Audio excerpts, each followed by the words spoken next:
여러분, 우리가 인생을 살다가 보면은 많은 사람들과 만나게 됩니다. 그 가운데 누군가 나를 기억한다고 하는 것은 결코 사소한 이야기가 아닙니다. 또 적은 이야기가 아니죠. 왜냐하면 요즘같이 바쁜 그런 세상에서 기억해 준다고 하는 것은 정말로 특별한 일이기 때문에 여러분, 누가 나를 기억해 준다고 하는 것은 정말로 굉장히 귀한 일입니다. 근데 문제는 어떻게 나를 기억해 주느냐라고 하는 거예요. 어떻게 그 사람들로 인해서 기억이 되느냐라고 하는 것이 굉장히 중요하죠. 그래서 좋은 기억을 갖고 있다면은 상당히 다행인데, 혹시라도 나쁜 기억이 된다면 정말 이게 슬픈 일이 아닐 수가 없어요. 예를 들어 보면 우리가 어떤 사람의 이름을 이렇게 들을 때가 있어요. 그러면 우리는 그 사람 이렇게 하고 우리는 반응을 보일 때가 있습니다. 그리고 그 다음에 우리는 입을 열어서 그 사람에 대해서 좋은 이야기를 하게 되면은 이게 정말로 감사한 일이에요. 근데 그 사람, 그리고 나서 입을 닫으면 이게 문제가 된다는 거예요. 그리고 혹시라도 그 사람에 대해서 이제 이야기를 이제 하게 되는 거예요. 어떤 이야기를 하냐면 좋지 않은 이야기를 이제 하기 시작하면은 이게 너무너무나 이제 문제가 된다는 것입니다. 그러면 저와 여러분은 어떤가요? 다른 사람에게 내 이름이 들려질 때에 그들이 어떤 반응을, 과연 내 이름을 들을 때, 내가 그 자리에 없을 때 그 사람들이 어떤 이야기를 하게 될까? 누구에게나 부담스러운 문제가 될 것입니다. 그러면서도 한편으로는 다 좋은 이야기를 듣고 싶은 것이 인지상정이라는 말씀이에요. 그렇게 되려면 어떻게 해야 될까요? 평소에 다른 사람에게 감동을 안겨야 되는 것이고, 섬겨주어야 되는 것이고, 그리고 모범을 보이는 인생을 사셔야 한다라고 하는 말씀이에요. 그래야 그들이 나에 대한 좋은 기억을 가지고 있다가 내가 없어도 기회가 되면은 좋은 이야기를 하게 되는 거예요. 그런데 이보다 더 중요한 것이 있어요. 우리가 다른 사람들에게 좋게 기억되는 것보다 더 좋은 것이, 더 좋은 모습들이 있어야 한다는 것입니다. 그것은 바로 내가 과연 하나님께는 그럼 어떻게 기억이 되는 사람이냐 라고 하는 그런 말씀이에요. 여러분, 하나님은 전능하신, 그리고 전지하신 그런 분입니다. 모든 걸 권위하시는 그런 하나님이세요. 그러면 이런 하나님께서 나에 대해 좋은 것을 갖고 계시다면 얼마나 신나겠어요. 얼마나 행복하고 얼마나 세상 말로 살만 나겠습니까? 그런데 본문에 보면 좋은 모습으로 기억되는 그런 인물이 등장합니다. 이 사람은 사람에게도 뿐만 아니라 특별히 하나님께 감동을 줌으로 말미암아 좋은 모습으로 기억되는 분이에요. 이분이 고넬료입니다. 그러면 이 고넬료가 어떤 인물이기 때문에 그럴까요? 먼저 그에 대한 소개를 간단히 해드리면 1절에 짧게 간결하게 나와 있죠. 그럼 1절 한번 같이 한번 읽어보겠습니다. 1절 시작. 가이사라에 고넬료라는 사람이 있으니 이달리아 부대라는 군대의 백부장이라. 아멘. 그래요. 본문의 당시는 어떤 이제 시기냐면은 로마 제국이 세계 각 지역의 큰 도시에 군대를 보내서 통치하는 그런 식민지 그런 당시입니다. 여기 가이사라도 그 중에 하나인데, 가이사라는 지중해에 근접한 그런 아주 큰 도시예요. 그런데 이 지역에 누가 이제 파견이 되냐면 고넬료라고 하는 사람이 로마 정부에서 파견이 됐어요. 이 가이사라 도시에 로마 정부로부터 파송되어 구성된 본부대, 로마 본부대의 백부장이 파견된 겁니다. 어떻게 알 수 있냐면 이달리아 부대라고 하는 말을 통해서 우리가 알 수 있는 겁니다. 그러고 보면은 현지에서 보조 부대가 아니에요. 이달리아 부대는 로마로부터 파송된 황제의 직할 부대라는 그런 말이에요. 그리고 이 백부장이라고 하는 말은 뭐냐면 100명의 군사를 거느리는 그런 장교예요. 이 장교 고넬료가 황제의 직할 부대의 백부장으로서 식민지 지역의 그런 곳에서 이제 많은 사람들을 다스리고 있으니까 여러분 어느 정도의 권세는 가지고 있어요. 세력이 있는 겁니다. 그러니까 평범한 지역에서 백부장 노릇을 한 게 아니기 때문에 어느 정도의 막강한 세력을 가지고 있었다고 하는 말씀이에요. 그러고 보면은 이 고넬료는 당시로서 상당한 위치로 들어올 것이 없다는 거예요. 우리가 복음서에 보면은 어떤 백부장이 예수님께 와서 자기 종을 고쳐달라고 청했던 그런 이야기 여러분 혹시 생각나시나요? 그때 예수님이 고쳐줄 테니 내가 함께 가자 그렇게 얘기했을 때가 있어요. 그러니까 그 백부장이 뭐라고 그랬냐면은 내 아래 군사가 있는데 오라면 오고 가라면 갑니다. 하라면 하고 하지 말라면 하지 맙니다. 이런 얘기를 그 백부장이 했던 적이 있어요. 이 정도면 백부장이 얼마나 편해요. 얼마나 권세가 있어요. 그리고 백부장 노릇을 하다 보면은 모아놓은 재산도 있을 거예요. 그거 갖고 얼마든지 거드름을 피울 수가 그러면서 살 수가 있었을 거예요. 지금 이 백부장 고넬료의 위치가 그 정도라는 거예요. 남부로 올 곳이 없이 그렇게 살 수 있는 그 정도의 위치가 이 백부장의 위치인 거예요. 그런데 이런 고넬료에게 있어서 아주 놀랍고 존귀한 모습이 있었던 거예요. 그래서 하나님께서 그를 기억하시는 거예요. 그것은 어떤 거냐면 그의 신앙입니다. 그의 삶에 있어서 아주 훌륭한 모습이 이 백부장에게 있었다는 거예요. 그러니 이방인인 이 백부장 고넬료는 어떤 모습이 있었냐면은 하나님을 믿었어요. 그것도 믿어도 흉내만 내서 믿은 게 아닌 거예요. 정말로 그의 온 집안 사람들을 다 하나님 앞으로 인도를 했고, 그리고 하나님을 다 경외하게 만들었고, 그리고 백성을 많이 구제하게 했으며, 특별히 항상 그는 하나님을 앞에 나가서 기도했던 독실한 그런 신앙인이었다라고 하는 그런 말씀이에요. 그게 3절에 그렇게 나와 있죠. 그래서 그는 항상 기도하는 거예요. 그래서 그 기도한 게 언제냐면은 그러니까 매일매일 기도하다가 하루는 그러는 거예요. 여러분 여기서 하루는이라고 하는 말은 뭐냐면 매일매일 기도하다가 어느 하루가 되는 거예요.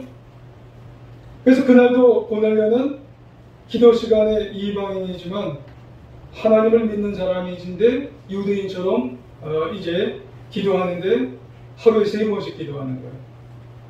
하루에 3번. 근데 그 시간이 언제냐면 제9시. 제9시는 우리나라 시간으로 이제 오후 3시죠. 그러니까 하루에 3번은 아침 9시, 그리고 정오, 그리고 오후 3시. 그러니까 그날도 이미 2번은 다 기도한 거예요. 그리고 오후 3시까지 그렇게 계속해서 기도를 했어요. 그런데 여기서 우리가 한번 살펴볼 그런 사실이 한 가지가 있는 거예요. 그게 뭐냐면 그것은 고넬료가 이방인으로 이제 기도하러 나간 거예요. 아침에도 기도하고 정오에도 기도하고 그리고 오후에도 기도하는 거예요. 근데 아무리 하나님을 잘 믿는다고 해도 지금 이 고넬료의 자격은 누구로서 기도하면서 나가냐면은 아직 유대교로 개종하지 않은 이방인이에요. 아직 유대교로 개종하지 않은 이방인으로 매일 3번씩 나가서 기도하게 되었다는 거예요. 개종할 수가 없죠. 왜 개종할 수가 없냐면은 이제 백부장이기 때문에. 그래서 이 군인은 로마 황제에 대한 충성을 1년에 한번 보여야 되거든요. 근데 만약에 개종해 버리면은 할례를 해야 돼요. 그럼 백부장 자리를 내놓아야 되기 때문에 개종을 할 수가 없어요. 그런 상황에서 이 고넬료가 하나님 앞에 기도하면서 또 은혜를 기대한다고 하는 것은 아마 이 고넬료가 마음이 아팠을 거예요. 하나님, 내가 믿는다고 하면서 이렇게 3번씩 모습은 취하지만 하나님이 정말 이 모습을 보면서 나를 관심 쓰고 있으실까? 나를 정말 기억하고 계실까요? 그러면서도 하나님 앞에 기도하라. 정말 정해진 시간에 혼자서 믿음을 가지고 나가게 되었던 거예요. 근데요, 그 시간에 3시 그 시간에 누가 나타나냐면은 하나님의 사자가 나타났어요. 하나님의 사자가 누구예요? 천사가 나타난 거예요. 그리고 더 중요한 것은 그 천사가 메시지를 가지고 나타났어요. 뭐라고 그러셨어요? 하나님께서 고넬료 네 기도와 네 부재를 받으셨다는 거예요. 그리고 기억하셨다는 거예요. 하나님 앞에 상달이 됐다는 거예요. 지금 고넬료는 나는 온전하게 하나님의 자녀로서 하나님 앞에 나가서 이 기도가 정말 상달이 될지 기억이 될지 하나님이 들으실지 지금 조마조마하는 그런 마음 안에서 가지고 가는데, 왜요? 아직 유대인이 아니거든요. 이방인이거든요. 할례도 못했거든요. 근데 하나님이 정말 나를 관심 쓰신다는 거예요. 나를 기억하신다는 거예요. 이 기도가 상달된다는 거예요. 얼마나 북받쳐 오르고 얼마나 가슴이 터지는 심정으로 그 자리에 있었을까요? 여러분, 그러고 보면은 우리도 이 모습을 보면서 중요한 걸 깨달을 수가 있지 않을까요? 여러분, 내 처지가 고넬료와 같은 처지와 같은 분이 여러분 우리 가운데 있을지 몰라요. 고넬료와 같은 마음의 상태가 우리 가운데 있으실지 모른다는 겁니다. 뭔가 기도를 하면서도 뭔가 부족한 것 같아요. 뭔가 예배를 드리면서도 예배를 지난주 드리고 이번 주 드리고 또 드리고 기도를 하면서도 정해진 시간에 꼭 드리면서도 이거 하나님이 받으실까? 하나님이 나를 용서해 주실까? 하나님이 나를 관심을 써주실까? 하나님은 나를 기뻐해 주실까? 하나님은 나를 기억해는 해 주실까? 이때 우리에게도 누구를 신경 써야 되냐면 고넬료와 같은 생각을 갖게 되면 고넬료의 그 기도, 고넬료의 그 선행, 고넬료의 구제, 믿음의 행위에 대해서 고넬료를 기억하셨다는 거예요. 할렐루야. 여러분, 우리도 고넬료와 같은 그런 마음을 가지고 나갈 때 하나님은 우리를 지금 관심하고 계시다는 거예요. 우리를 기억하고 계시는 줄 믿고 우리가 기도 자리에서 늘 하나님 앞에 기도하며 나가고 예배를 드리며 나갈 수 있는 우리 모두가 되어야 할 줄 믿습니다. 그런데 여러분, 여기서 하나님이 기억하셨다, 이 말을 우리는 또 생각해 봐야 돼요. 여러분, 하나님이 기억하셨다는 것은 그저 단순하게 여러분 하나님이 기억하셨다는 뜻이 아니에요. 기억하고 마는 거야, 이런 의미가 아닙니다. 하나님이 기억하셨다는 것은 하나님이 은혜를 주시겠다는 거예요. 할렐루야. 하나님이 축복하시겠다는 거예요. 하나님이 그의 인생에 역사하시겠다라고 하는 그런 의미가 하나님이 기억하시겠다라고 하는 의미에 내포되어 있는 줄 여러분 기억하셔야 될 줄 믿습니다. 말라기서 3장 16절 중반절 이후에 보면 이런 말씀이 있어요. 여호와를 경외하는 자와 그 이름을 존중히 여기는 자를 위하여 여호와 앞에 있는 기념책에 기록하셨느니라 그래요. 기념책이 뭐예요? A Book of Remembrance.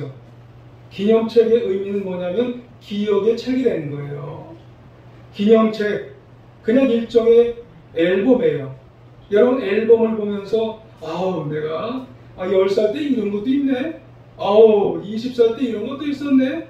아우 내가 청장년 때 이런 것도 있었네. 기억의 체계예요 여러분. 우리는 기억하고 말지만 하나님께서는 기억하시고 우리가 올라가서 상급을 주시는 거예요. 여러분 역사하시는 거예요.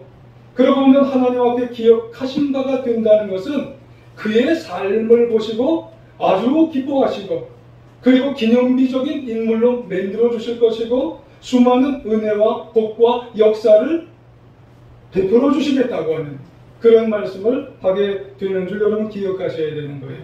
그러니까 우리가 사람에게 기억되는 것도 중요하지만 더 우리가 기억되는 건 누구에게 기억되는 게 중요하냐면 하나님께 기억되는 게 아주 이렇게 중요하다는 사실을 여러분 아셔야 되는 거예요. 그러면 좀 구체적으로 하나님이 고넬료를 기억하셨다고 했는데 이유가 도대체 뭘까라고 하는 거죠. 고넬료에게 장점은 백부장, 그거밖에 없는 것 같은데 더 큰 장점이 뭘까라고 하는 거죠. 도대체 이 고넬료에게 기억될 만한 게 도대체 뭐야? 좀 더 우리가 구체적으로 살펴보면은요. 사무엘상 16장 7절 하반절에 보면 사람은 외모를 보거니와 나 여호와는 중심을 보느니라. 아멘. 그래요. 여러분 사람은요. 인간을 평가할 때 하나님은 인간을 평가할 때 사람들처럼 조건을 바라보지 않아요. 그럼 뭘 바라봐요? 하나님은 이 중심을 보는 특별히 신앙을 바라본다는 거예요. 신앙을. 여러분 고넬료의 경우도 마찬가지예요. 고넬료의 경우 뭐가 좀 하나님 보시기에 좋을까요? 2절 맨 앞부분에 보면 경건입니다. 경건. 경건하니까 온 집안과 더불어 하나님을 경외했고요. 경건하니까 백성을 보좌했고요. 경건하니까 항상 기도하는 사람이 되었다는 이 경건이라고 하는 거예요. 여러분 경건이 뭐예요? 경건 한번 설명해 보세요. 아는 것 같은데 잘 설명이 안 되는 거죠. 하나님 앞에서 바른 태도입니다. 하나님 앞에서 바른 자세라고 하는 그런 말씀이에요. 그러면은 경건의 반대는 뭘까요? 이걸 알면 경건을 좀 더 바르게도 알 수가 있어요. 경건의 반대말은 위선입니다. 여러분 마음속에 경건이 없는 사람은 위선적으로 살아가는 사람이라고 보시면 되는 거예요. 사람 보는 데서 아주 잘해요. 근데 사람 없는 데서는 아주 형편이 없는 사람이라고 보시면 되는 거예요. 그래서 이 고넬료는 어떤 상황 속에서도 경건을 취함으로 말미암아서 사람 앞에서나 하나님 앞에서나 참 이 경건을 잘함으로 말미암아 하나님 기억하셨어요. 고넬료 정말 귀한 사람이지 이렇게 귀하게 인정해 주셨다라고 하는 그런 말씀이죠. 그러면 이 고넬료의 경건에 대한 실제적인 모습이 이제 성경을 보면 나타나요. 두 가지의 크게 수직적인 경건이 있어요. 그러면 뭐가 있을까요? 또 한 가지 수평적인 경건이 있어요. 수직적인 경건 중에 한 가지는 2절 하반부에 보면은 앞서 몇 번 언급을 했지만은 그가 경건하여 하나님께 항상 기도했대요.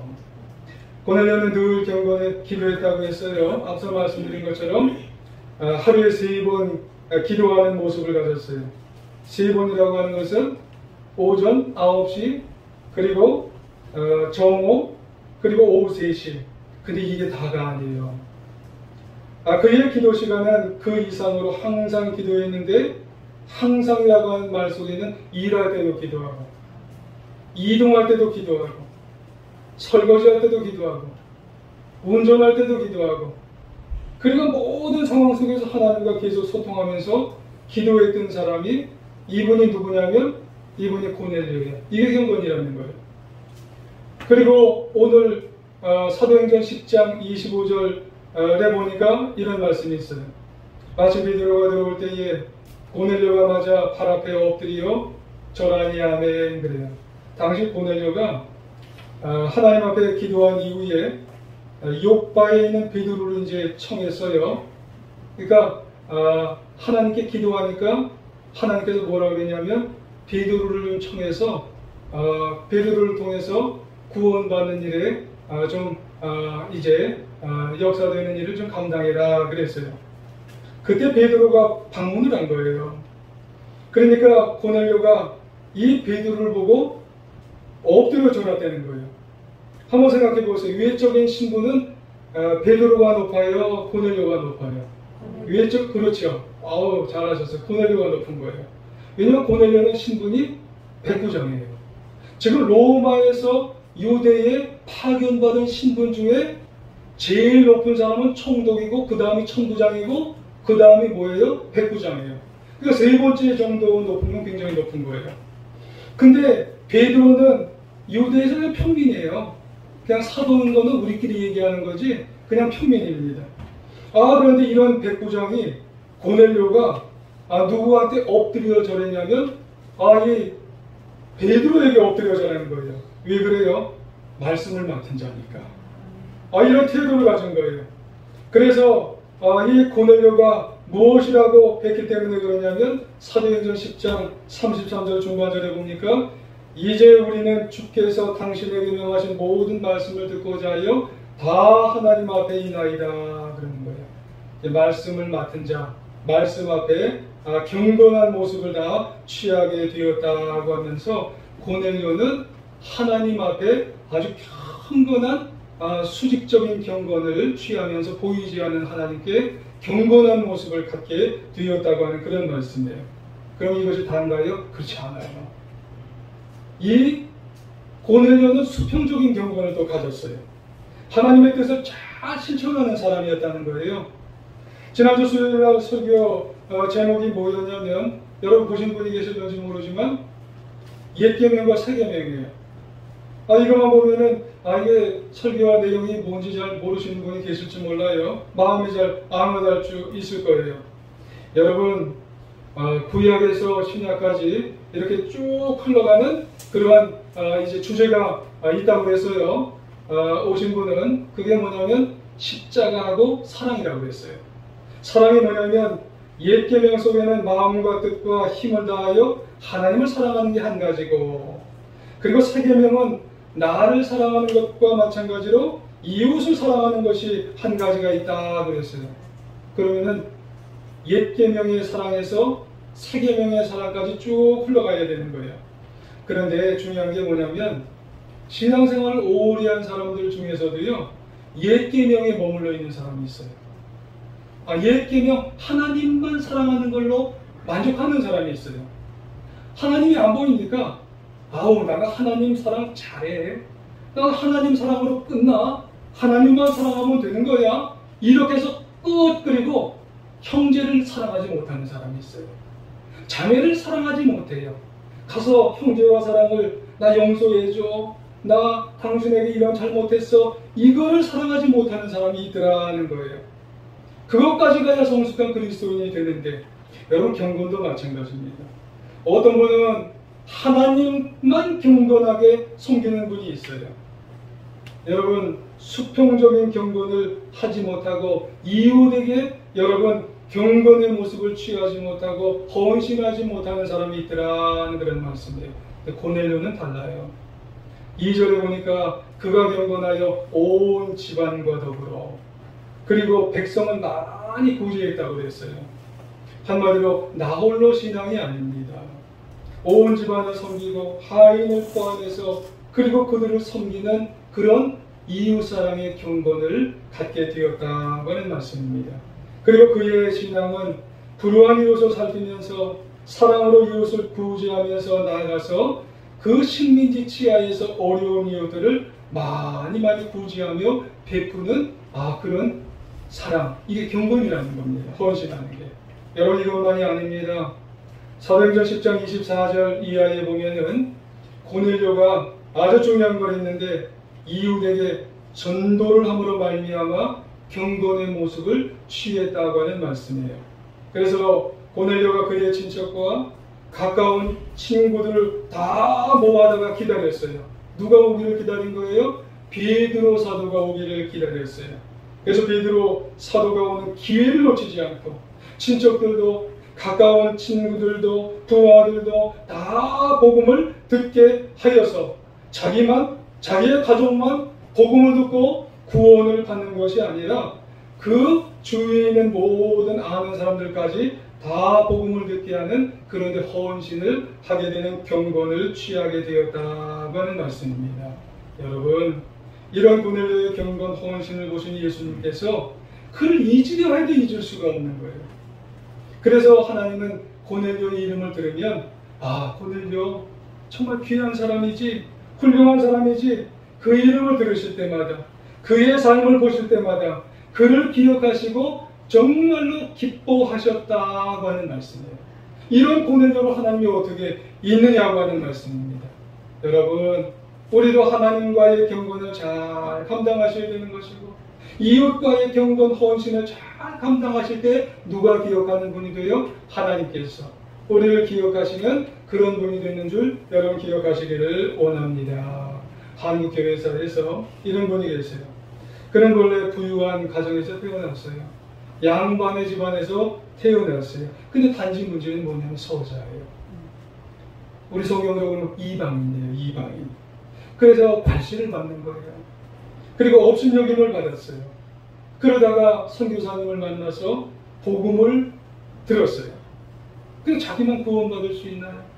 그래서 자신의 것, 가지고 있는 것 내려놓고 자유를 위해서, 구원을 위해서 사람들에게 복음을 증거하기 시작했어요.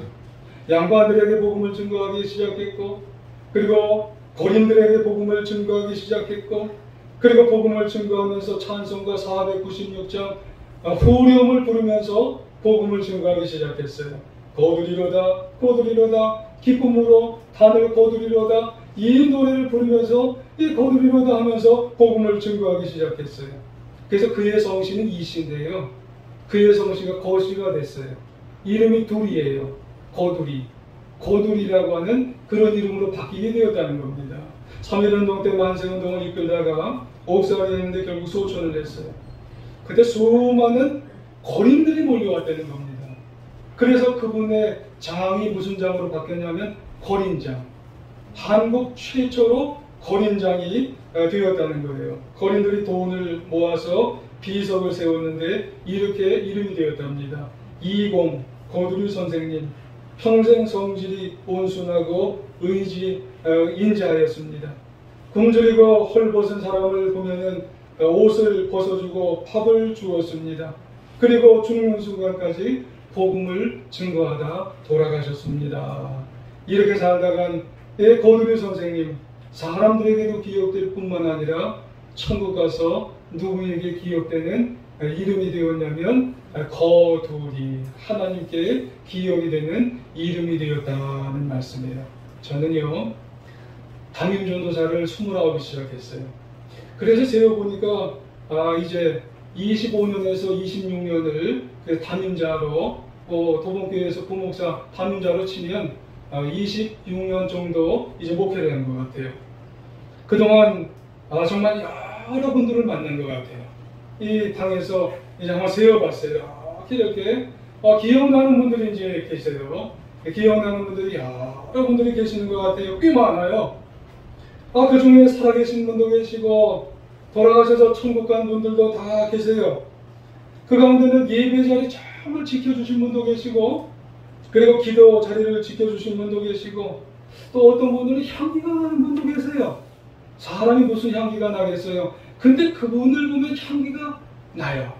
예수님 향기가 나요. 그리고 교회에 앞장선 분도 계시고, 전도하면은 힘쓰는 분도 계시고, 이웃 사랑하면 또 정말 둘째 가르는 소름 분도 계세요. 등등등 그래요. 그래서 그분들을 떠올리면은 아무개 성도님, 이게 25년이 지나도 그분의 얼굴이 분명하게 떠오릅니다. 반면에 이런 생각도 해봤어요. 이분들이 나를 어떻게 생각하셨을까?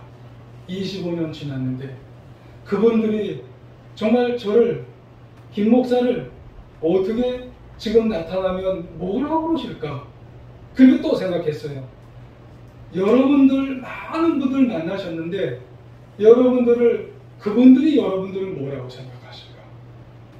지금 신앙생활을 지금까지 해오셨는데 그분들이 우리 장로님을, 우리 원사님을, 우리 집사님을, 우리 성도님을, 우리 여러분들을 과연 여러분들이 안 계실 때 과연 뭐라고 말씀을 하실까?